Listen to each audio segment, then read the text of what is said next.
All right, good afternoon, folks. We see a few of you starting to trickle in here this morning. Thank you. Well, afternoon now, officially.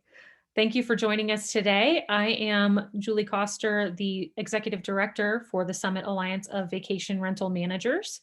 We'll give folks just another minute or so to join us, and then we'll go ahead and get rolling with our presentation today. Over the course of this webinar today, you'll have the opportunity to share questions with us using the chat box feature. And then you'll also have the opportunity to participate in a poll here in just a few minutes after we get started. So keep an eye out for that. The way the poll will work is it will pop up on your screen and it'll have a few different options for answers. You can go ahead and select the one that applies best to you, and then we'll get to see the real-time results right there.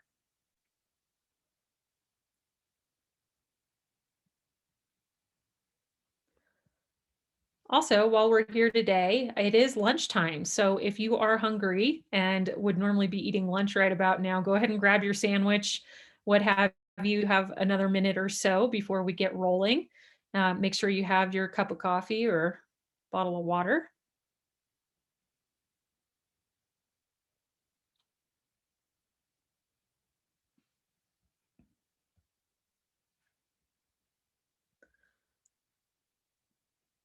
All right, folks. Looking like we're getting closer to most of our attendees joining us. So I'll go ahead and dive in. Again, my name is Julie. I am the Executive Director for SAVRM, the Summit Alliance of Vacation Rental Managers. And we are here today to introduce you to SAVRM, have you say hi to some of our board members, and also talk a little bit about how your business can really benefit from the vacation rental industry here in Summit County. Oops. Sorry. So let's take a quick peek at our agenda. Of course, I'm going to give you a quick rundown of who we are and what we do, and then I'll pass it over to Toby Babich from Breckenridge Resort Managers to talk a little bit more about some of the initiatives and other things we have coming up this year. So, quick hello and introduction to everyone on our board today. I mentioned Toby already. We also have Ashley Kubison from River Ridge. Mary Waldman is not with us today. She is actually out of town. But then we also have Tyson Horner and Abby Brown, who will be speaking to you today to answer some of your questions. All right, let's dive into this live poll. First of all, how many of you know who we are? How familiar are you with SAVRM and our latest initiatives? Have you been keeping up with what we're doing? Are you mildly familiar and just generally know our name? Or do you have no idea who on earth we are or why you are here today? Go ahead and choose the answer that applies to you.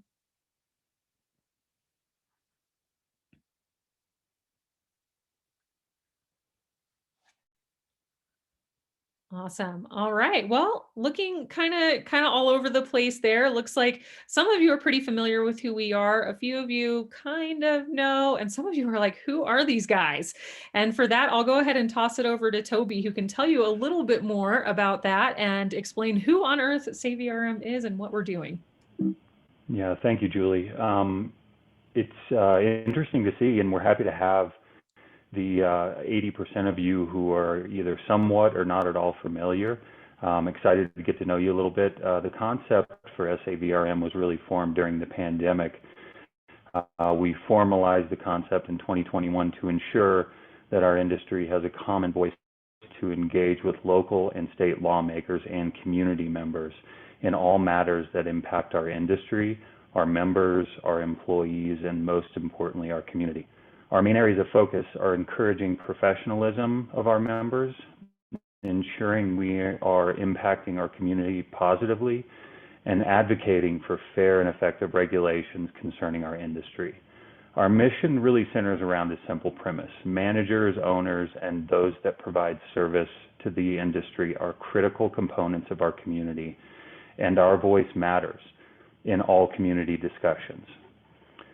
At SAVRM, we endeavor to bring together that voice and engage with our elected officials and larger community to tell our own story and ensure fair and effective regulations are developed as our community changes and grows. Each of us on this webinar is a member of the Summit County community, and collectively we drive the economic engine of our local tourism industry. We matter, and SAVRM ensures our voices are accounted for. With that, I will pass it over to Ashley to cover some of our primary initiatives that support our community. Thank you, Toby. A few things that, a few ways that we are executing on that mission. So first, we've been really engaged in data collection. So we're looking at surveys and polling of our community, of not just our community, but also our property owners, our clients, really trying to get a good pulse on the perceptions of our industry and really help get a better idea of kind of what our challenges are. So that's what we're doing on the data collection front. Then on public affairs, so we have partnered with a leading public affairs firm to help us craft messaging that will help enhance the perception of tourism in Summit County. It probably won't come as a surprise to anyone that there's been some more negative voices towards tourism in our community, and we want to make sure that we are emphasizing the positive that tourism brings to our community and the impacts that tourism has on our daily lives and the positive impacts. And then on the government affairs front, we are highly engaged with the officials in our various municipalities. That's not just at the town level, but at the county level and at the state level.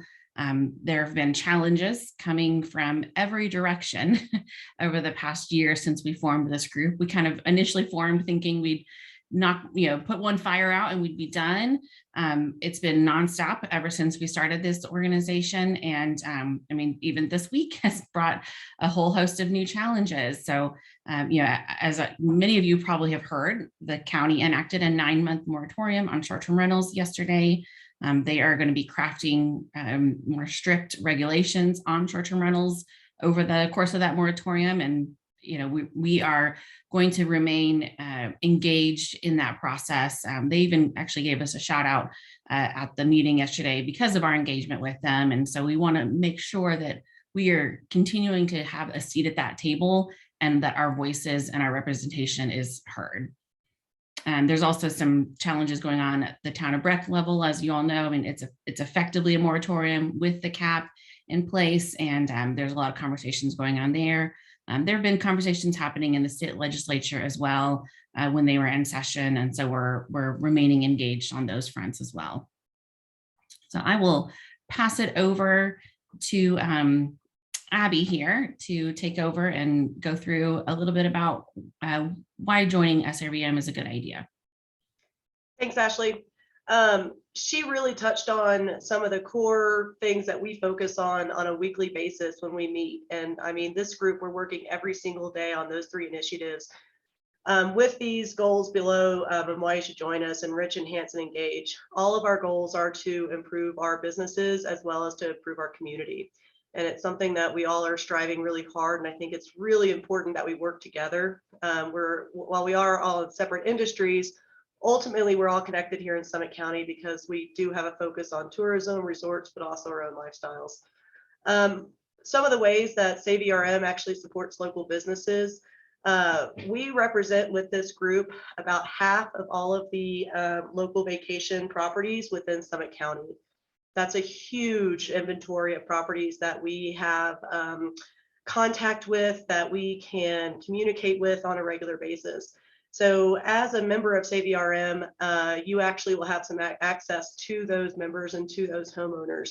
Not only that, we actually provide recommendations to visitors. So every time one of these people walks into our office or checks in, we are sending them out to all of our other local offices and businesses. We put local products and homes in welcome baskets. We hire local service businesses. I mean, plumbers, electricians, contractors. We are working with people within Summit County at a lot, especially I know we do here at Woodlands. And then also with this benefit, you would get highlighted on our website. So your name and your information would get sent out to all of our different members and homeowners that are, like I said, it's half the inventory for Summit County. Some of the other items that we're going to start doing this next year is the community engagement. So we're going to start planning some in-person events. We're hoping for this fall to do a community barbecue right here at our office on Main Street. We've got a really nice front yard and a grill. It's a great place to kind of just, sit down, have some food and some drinks, and really kind of chat and get together and communicate about how our businesses are working or not working.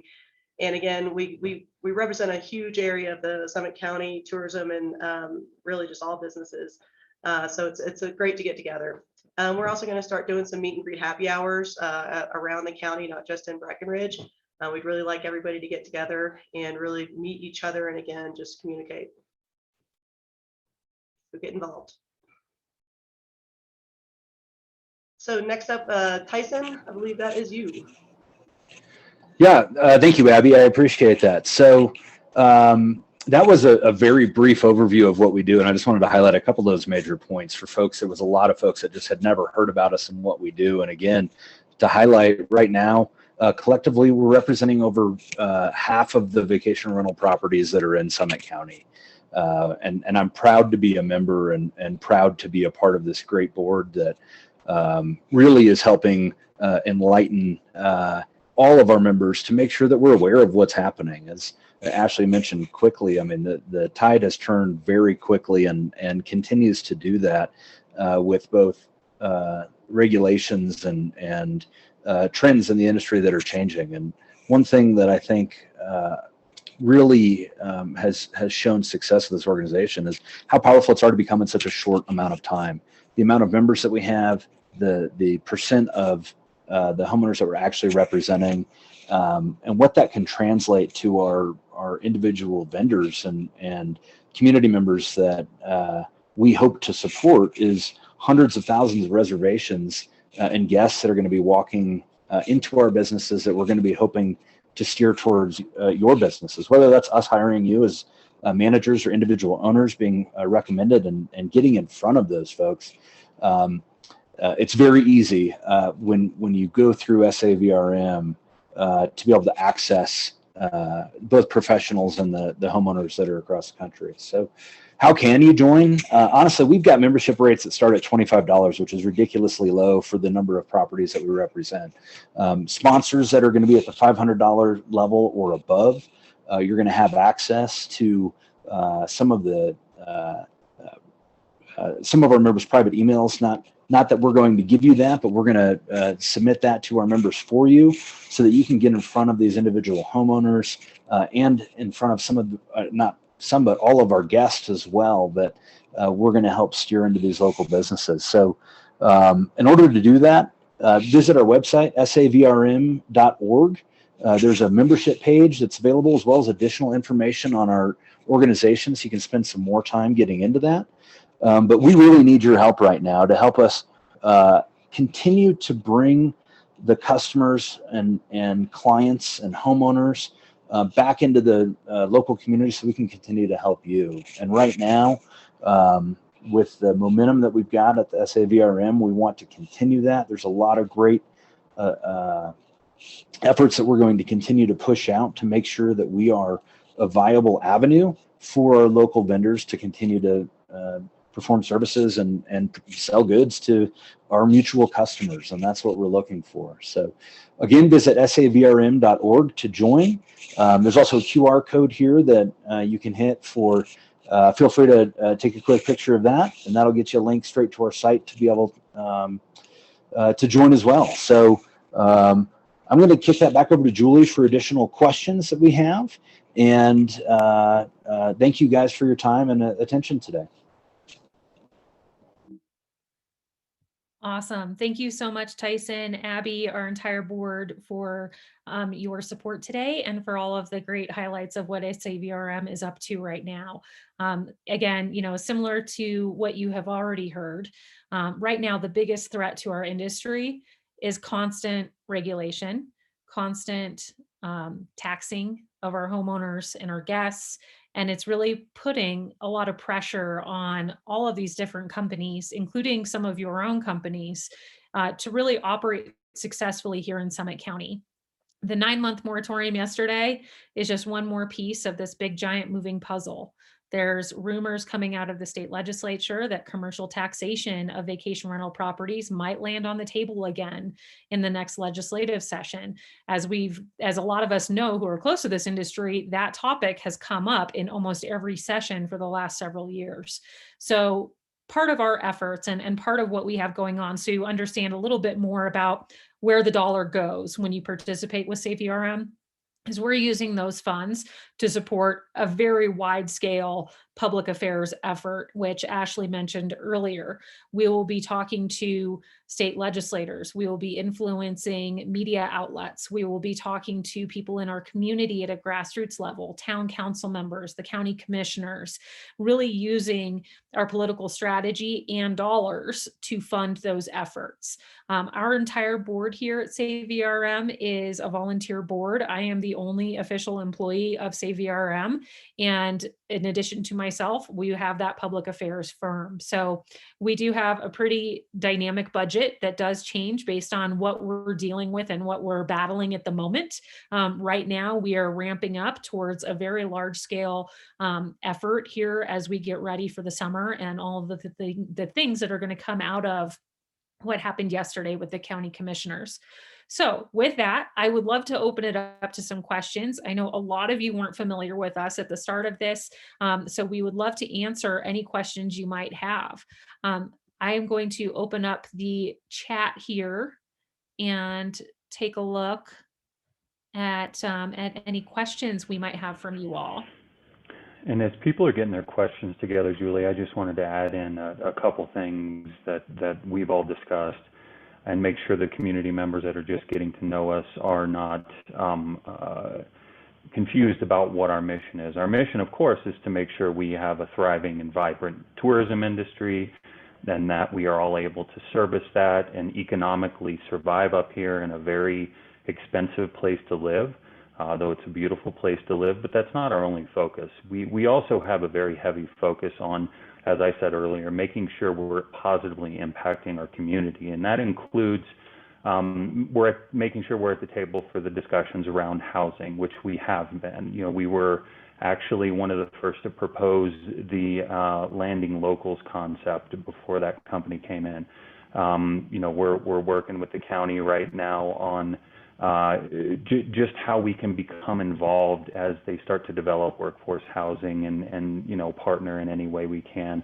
All of the community concerns that we all have and that you all have are our concerns. We are this community together, and I think that's one of the most important messages that we can convey is we're not blind to the struggles of our own community and our own employees and our own businesses. What your concerns are our concerns, and we are vigorously working with our community and our governmental entities to address those to the extent possible. So we are not a one-trick pony. We are a very community-minded group, and we want to make sure that's articulated as we begin discussions with those of you who are just getting to know us. Thank you, Toby. Christina, I see your question here in the Q&A box. And for those of you that have additional questions as well, please do feel free to drop those in that Q&A feature rather than the chat. That'll keep it nice and concise for us and easier to follow. So Christina asks what our position is on the moratorium yesterday and what is SAVRM doing about it? So that's a very long, long story, Christina. While we're not supportive of massive restrictions on vacation rentals, we do understand the position of the county commissioners right now. And we have had some dialogue back and forth with a few of the commissioners and understand that they're really doing this right now because they need to take a breath and they need to figure out what is happening with all of these regulations and how to move forward from it.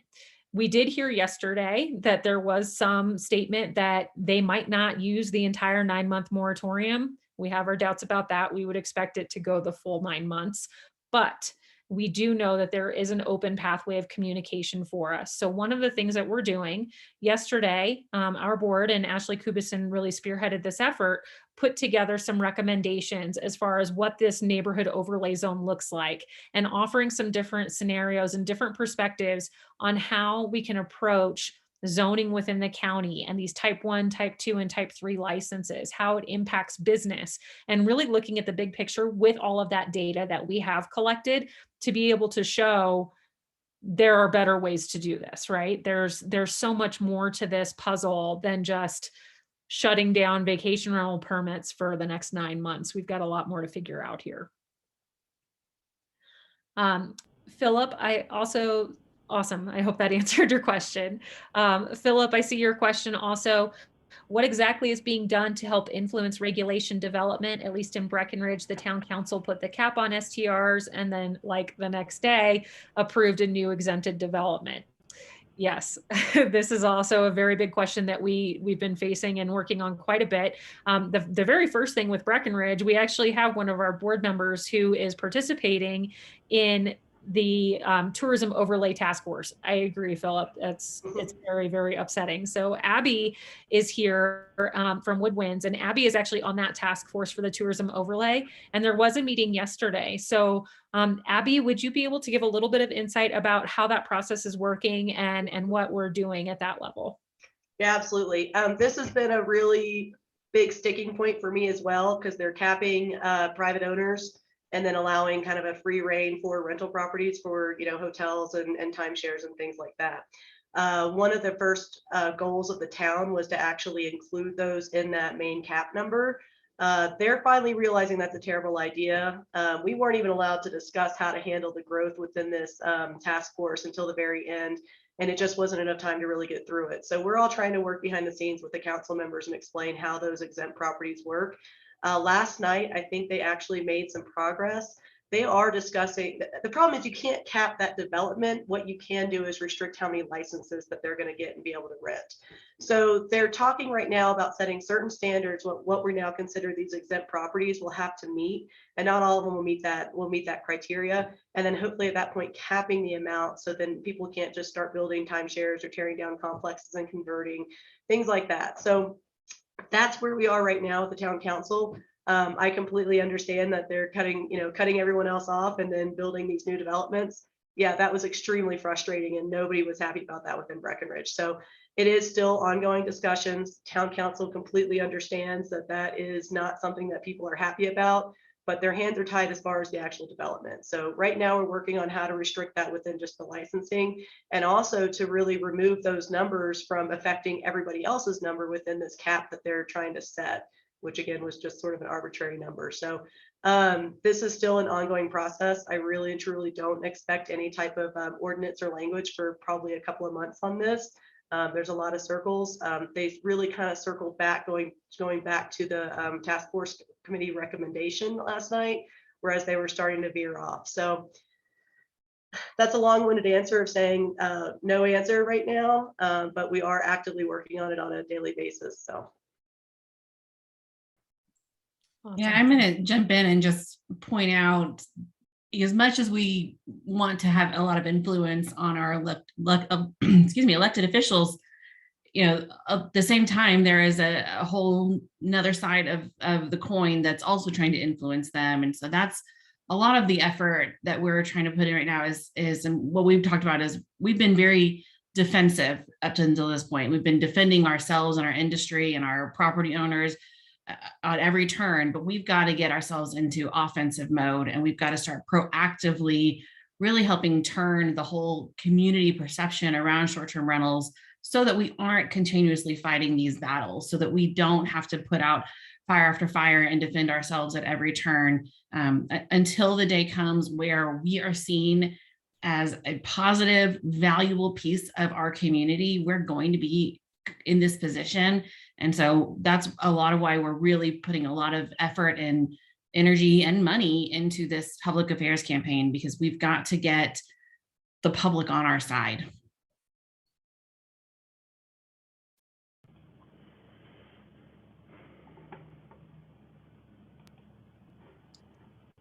Sorry for the tangent. No, it was a great tangent. Thank you, Ashley. I really appreciate it.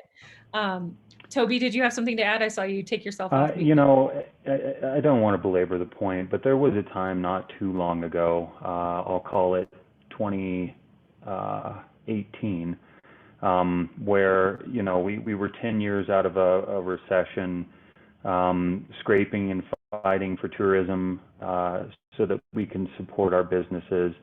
I started my business in 2008, and then one of the special things about our community, and one of the things I love about it, is I get to live here. I get to experience this every day, and I get to share it with people who don't live here and are able to come up and experience what we live every day. And it costs them thousands of dollars to do it. But there was a point in time where that's what was special to me about my business. It wasn't that we make money. It wasn't that, we support employees. All those things are great and wonderful, and I appreciate them.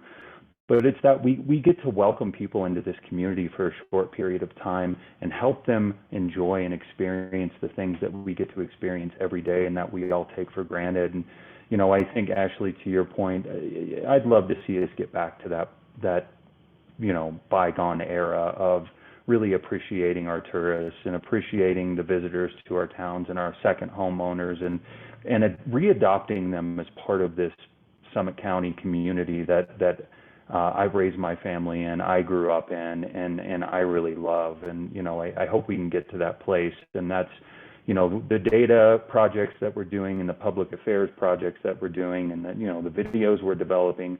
The whole goal is to get back to that point where we can all pick our heads up again out of COVID and realize what a wonderful place we live in and feel good about sharing that with others.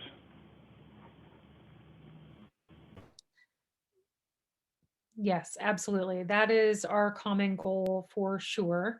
I would love to answer some additional questions while we still have a few minutes of time. So, Philip, thank you very much for jumping back in here into the Q&A. For folks that are kind of still wondering what we're doing and where we're heading, feel free to drop your questions here in this Q&A box. I see that Philip is saying he understands wanting to work with the town council, but let's see, but the town council hasn't really made any suggestions on how to actually fix their stated problem, which is affordable housing for the members of the community. Is there an actual functional plan for fixing that?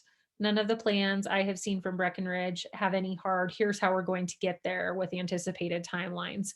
And yeah, Philip, I think that's definitely something that we continue to talk about and question a lot, right? Is this workforce housing piece. Initially, when these vacation rental restrictions and the potential cap were brought up in the fall, a large piece of that started out as the workforce housing conversation, right? We all remember that very plainly. And then all of a sudden it shifted to preserving community character, whatever that means, right? So it's definitely changed over time. I do know that just through listening to some of the other meetings and some of the planning commission meetings that there are some developments that are in progress in Breckenridge that will be more workforce housing specific. Summit County is working on some developments as well. So there is definitely some affordable housing discussion happening around the county. We just happen to be focused so specifically on the vacation rental issue ourselves, but there are developments underway. I think there's, Toby, you might know better, are there three? I think there might be three different developments that are, there's at least two. I know for sure there's two. But there are some developments that are underway, and those will include a mix of rental and for sale deed restricted type units. So there is quite a bit going on there. From a SAVRM perspective, we've actually been talking about ways that we as a community and the vacation rental community and the different industries that we work with and interface with can also help support the workforce housing piece. What does that look like? Is it a fundraiser? Is it some sort of community event? How can we be more proactive also and help promote that workforce housing development? So I think that's definitely something that we can talk about and work through. Julie, can I jump in right there real quick? Yeah. One thing also, when this first started, there was a lot of, again, negative activity towards STRs, and they were blamed for the workforce housing shortage, that all these properties were converting into short-term rentals. Since they've started imposing all of these restrictions, moratoriums, everything else, we've been actually able to inundate them with lots and lots and lots of data that show these different town councils and the county commissioners that that's not actually the problem. Where we have data where we can show what those conversions really are, how it's affecting real estate values, and it's not short-term rentals. Yeah, I mean, maybe to a certain extent could be a little bit involved, but it's not the biggest part of the problem. Even yesterday during the county commissioners meeting, they even noted that they're realizing that short-term rentals are not nearly the problem that they thought they were at the very beginning. So that's been the work of this group, just beating them over the head with actual data rather than feelings for the past 8 months. So I just want to kind of, and in addition to all their different projects that they are working on, that's a huge step forward to get them to recognize that there's a bigger problem than just STRs. Yes, absolutely. So we know that affordable housing is a really big issue in this community, and we want to be proactive as well from a SAVRM standpoint in finding ways that we can help guide that process. So that's definitely something that we'll continue to work on and kind of hash out and figure out what we might be able to do to help there. Alexander, I see your question as well. Is there any effort from SAVRM with regards to elections to change the tides? It seems that we need some common sense officials on the planning commissions, et cetera. Absolutely. So this has kind of a two-prong answer, right? So SAVRM is not technically a PAC. We're not technically a political action committee. So we can't ourselves put forth candidates. But what we can do, and what we did do in the spring election, is get to know the candidates and interview each of them individually and offer a community forum for them to speak to our members. So then our members can go forward and make a decision based on what seems like the best fit for them. So it might be somebody who is super pro vacation rental, but maybe they're on the wrong side of the fence on another issue. So what we want to do is we want to offer our members the chance to get to know those folks and make those informed decisions. As we were going through that process in the spring, we sent out some questions to the different candidates, and it was like a little survey that we did through SurveyMonkey, and they were able to provide their feedback on some very real issues: workforce housing, transportation and infrastructure issues, vacation rentals, of course, work, all kinds of things. So they were able to provide those answers in little like text boxes rather than just A, B, C, or D. And then we could take those answers and publish them on our website blog, which we did. Everyone who submitted answers to our questions had their answers published on our blog. And then we shared that out through an email to our members as well. So that might kind of help answer your question, I hope. Any more you can add, Mr. Elected Official? Yeah. And I do happen to be an elected official in the county as well. And I mean, I can tell you that our group made some pretty significant efforts this past election cycle to be able to bring the opinions of the candidates to our membership and to the wider community, which I think fundamentally is the best thing we can do so people can make their own decisions. But secondarily to that, to answer the questions about if we're doing anything, what we are doing is this public affairs campaign. And I can tell you, as somebody who's circulated petitions to get on the ballot and then campaigned to get elected, the leaders that are elected and sitting in those seats right now were put there by their constituency of voters in the town, because they spoke to that constituency, and what they said made sense to them. So the constituency voted them in. Essentially what I'm trying to say is the public is voting these people in.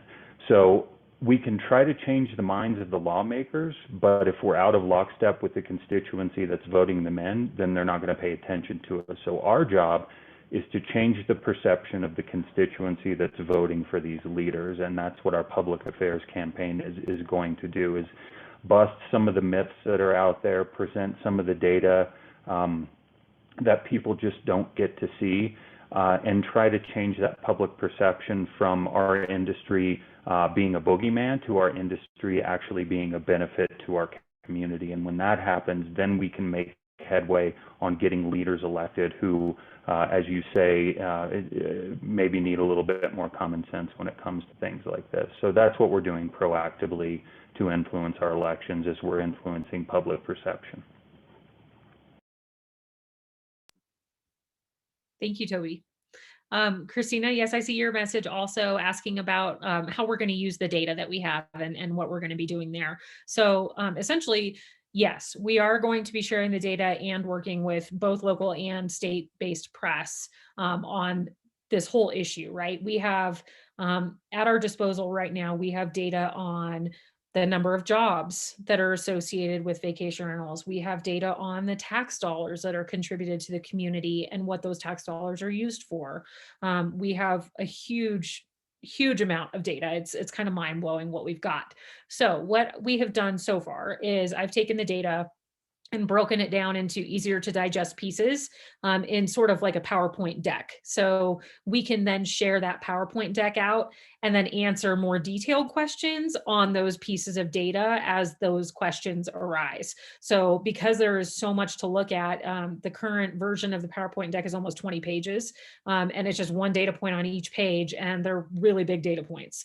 So our goal is to lean on that public affairs firm to help get this message out in a way that is easier to follow along with. So, maybe one week the message is focusing on the workforce housing piece.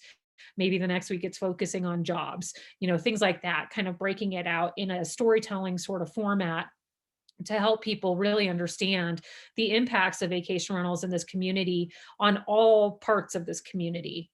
Because truly, at the end of the day, what we end up hearing quite often is these are big corporations, these are greedy people, right? We hear these really negative things about the businesses and the employees and the folks associated with this industry on all levels. And what we want to drive home and really work to shift the perception on is the fact that these are your friends and neighbors. There's one data point that I can share with you right now, and it's 1 in 3 people in this county works in something that is affiliated with vacation rentals. 1 out of 3. So if you are sitting in your house and you look across the street and you look next door to you, at least one of those people is working affiliated with vacation rentals. So that's a really big deal.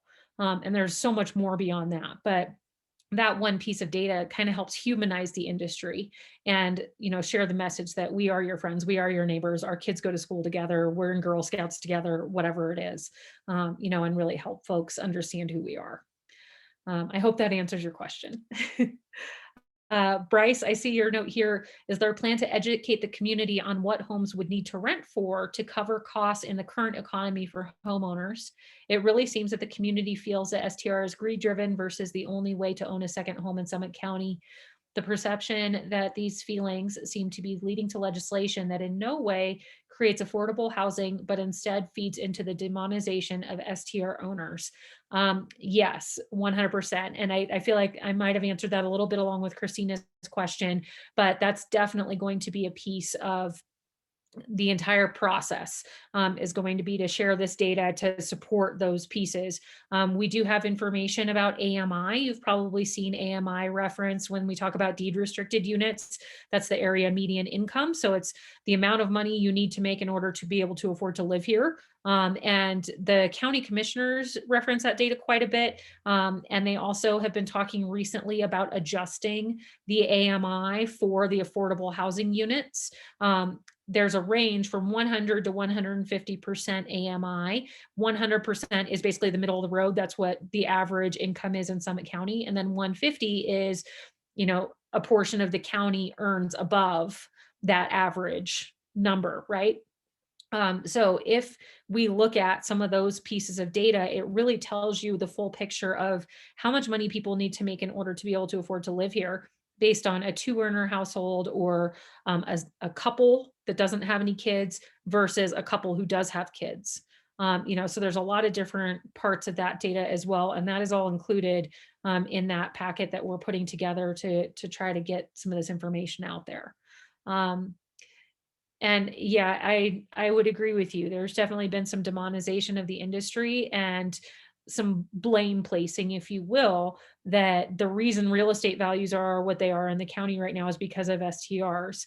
And if you look around the country, we all know that's not the case. Real estate is up everywhere. So hopefully I addressed some of your question there. All right, folks. Does anyone else have any other questions that you'd like to address this afternoon before we let you finish your lunch today? Feel free to drop those in the comments. We really hope that you got some great information out of this event this afternoon. We hope that you were able to get some of your questions answered about who we are and what we're up to here at SAVRM. And one of the things that will be happening next is we'll be sending out a follow-up email with a link to this recording so you can watch back and gather information. If you'd like to share it with anybody, you're more than welcome to do so. We'll also include an attachment to that email that will give you some more information about what it means to be a sponsor sponsor of SAVRM, where those dollars will go and how we can help continue to promote a healthy tourism economy here in Summit County. And with that, I will go ahead and sign off. So thank you so much, everyone, for being here today. Thank you to our board members for sharing all the great information and the different ideas. Philip, thank you very much as well. We appreciate your engagement and hope that we'll be in touch. Have a wonderful rest of your day, everyone.